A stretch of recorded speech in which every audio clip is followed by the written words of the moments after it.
নমস্কার বন্ধুরা, recipe fusion ত্রিপুরায় আজকে আমি আপনাদের জন্য নিয়ে এসেছি পালক পনির। এর জন্য লাগছে পালং শাক, পনির, ফ্রেশ ক্রিম,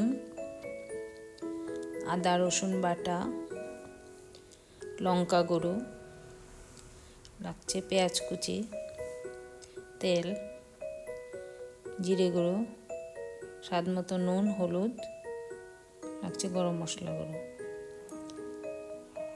কড়াই বসিয়ে কড়াইতে জল দিয়ে আমি জলে পালং শাকগুলি সেদ্ধ বসিয়ে দিয়েছি। শাকগুলিকে আমি বেশি সেদ্ধ করব না, জাস্ট একটু ভাপ দিয়ে নেব।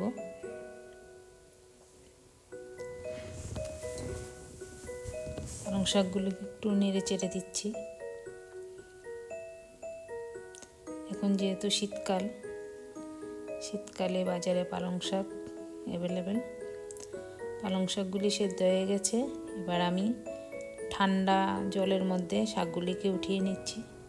মনে রাখবেন, পালং শাকগুলিকে ঠান্ডা জলের মধ্যে রাখতে হবে। ফ্রিজ থেকে বের করে জল দিয়ে জলের মধ্যে রাখবেন, তাতে পালং শাকের কালারটা নষ্ট হবে না, সবুজই থাকবে। এবার পালং শাকটাকে আমি পেস্ট করে নিয়েছি।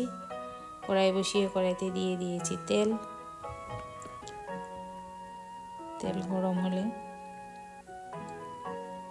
এবার আমি তেলের মধ্যে দিয়ে দেব কুচানো পেঁয়াজ,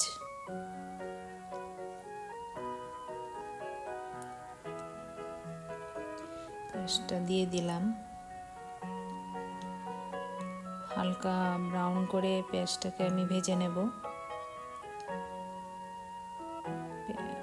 দিয়ে দিচ্ছি আদা রসুন বাটা,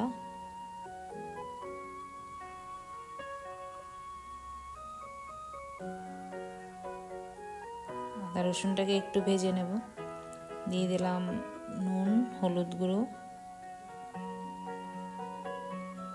নুন আপনারা বুঝে দেবেন। জিরে গুঁড়ো দিয়ে দিলাম। দিয়ে দিচ্ছি লঙ্কা গুঁড়ো। এবার মশলাটাকে আমি ভালো করে একটু কষিয়ে নেব। দিয়ে দিচ্ছি একটু জল, যেহেতু এগুলি গুঁড়ো মশলা, পুড়ে যাওয়ার সম্ভাবনা থাকে। একটু জল দিয়ে মশলাটাকে আমি ভালো করে কষিয়ে নেব।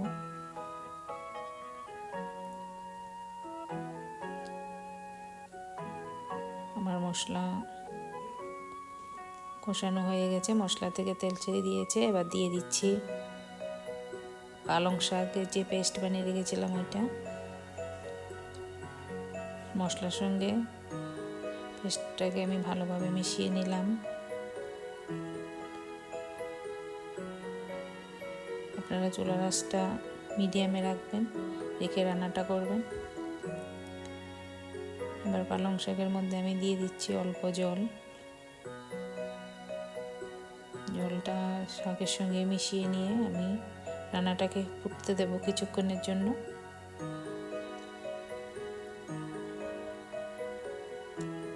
রান্নাটা ফুটে গেছে। এবার এতে দিয়ে দিলাম পনির। উপর থেকে আমি একটু মিষ্টি ছড়িয়ে দিচ্ছি। এবার পনিরগুলিকে আমি শাকের সঙ্গে ভালো করে মিশিয়ে নেব হালকা হাতে।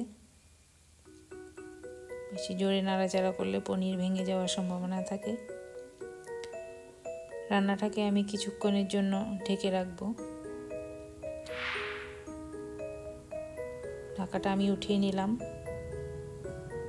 এবার রান্নাতে আমি ছড়িয়ে দেব গরম মশলা গুঁড়ো।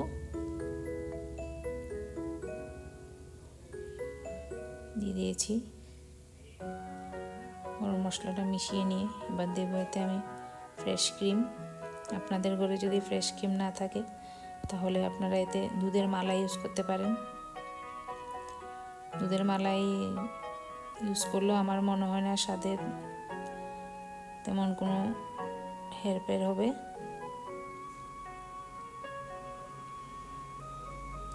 ক্রিম দিয়ে দিয়েছি, ক্রিমটা মিশিয়ে নেব। ক্রিম মিশিয়ে নিলাম।